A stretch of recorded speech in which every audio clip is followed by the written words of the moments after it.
ہمارے اوپر ظلم ہو رہا ہے.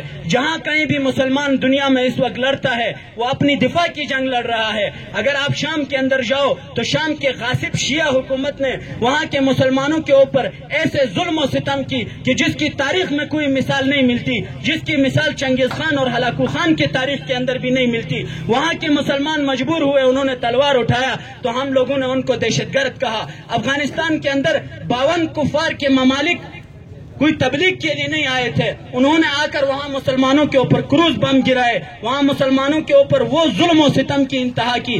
بچوں کو بھی مارا, عورتوں کو بھی مارا, اور ان کے ظلم و ستم سے کوئی جانور بھی محفوظ نہیں ہوا. افغانستان کے اندر جب یہ ظلم ہوا, وہاں کے مسلمانوں اور علماء نے اٹھ کر افغانستان کے اندر آنے والے غاصب انگریز کے خلاف جب جہاد کا اعلان کیا تو پھر ہمارے منافق مسلمان کے پیٹ میں درد ہوتا ہے کہ یہ جہاد کیوں کرتا ہے. کشمیر کے اندر جب انڈیا 10 لاکھ فوج لے کر کشمیر کے اندر گھس گیا اور اس نے کشمیری عورتوں کے ساتھ وہ زیادتیاں کی کہ جس کو میں یہاں اس مجلس میں بیان نہیں کر سکتا, وہاں کشمیر کے بڑوں کے ساتھ, جوانوں کے ساتھ, مساجد کے ساتھ, قرآن کے ساتھ وہ زیادتیاں کی ہے کہ جس کو ایک غیرت مند مسلمان نہیں سن سکتا ہے. اس کے بعد جب کشمیر کے مسلمانوں نے اٹھ کر ان کے خلاف جہاد کا علم بلند کیا تو ہم نے یہ کہنا شروع کیا کہ کشمیر کے اندر زمین کے لیے لڑائی ہے. اللہ کے بندوں, میں نے پہلے آپ حضرات کے سامنے قرآن کی ایک آیت پڑھی ہے. اللہ تعالیٰ فرماتا ہے کہ مسلمانوں کے اوپر ظلم ہو تو وہاں بھی جا کر جہاد کرو, ظلم کے خلاف بھی تو جہاد ہوتا ہے. کشمیر میں زمین کے لیے جنگ نہیں ہے, کشمیر میں جو جہاد ہے وہ ظلم کے خلاف ہے. وہاں ہندو آیا ہوا ہے, ایک طرف ہندو کی گولی ہے, ایک طرف مسلمان کی گولی ہے. اگر وہاں ظلم کے خلاف جنگ بھی نہ ہو, زمین کے لیے بھی ہو, تو سامنے ایک طرف آپ کے مقابل میں آنے والا تو ہندو ہے. یہی ہندو ہے جو ہمارا ازلی دشمن ہے. جب سے پاکستان بنا ہے اس وقت سے لے کر آج تک ہندو ہمارے لیے کسی خیر کی نہیں سوچ سکتا, نہ انڈیا میں سوچ سکتا ہے نہ یہاں سوچ سکتا ہے.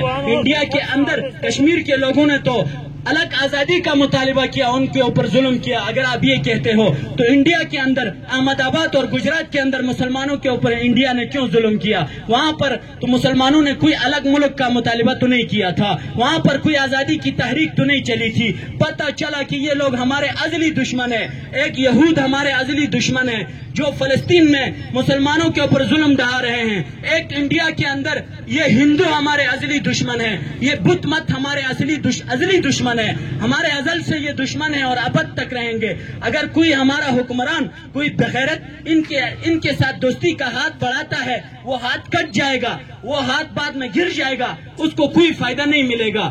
اس لیے ان لوگوں سے دوستی کا کوئی فائدہ نہیں ہے. اس دشمن کو دشمن سمجھنا چاہے.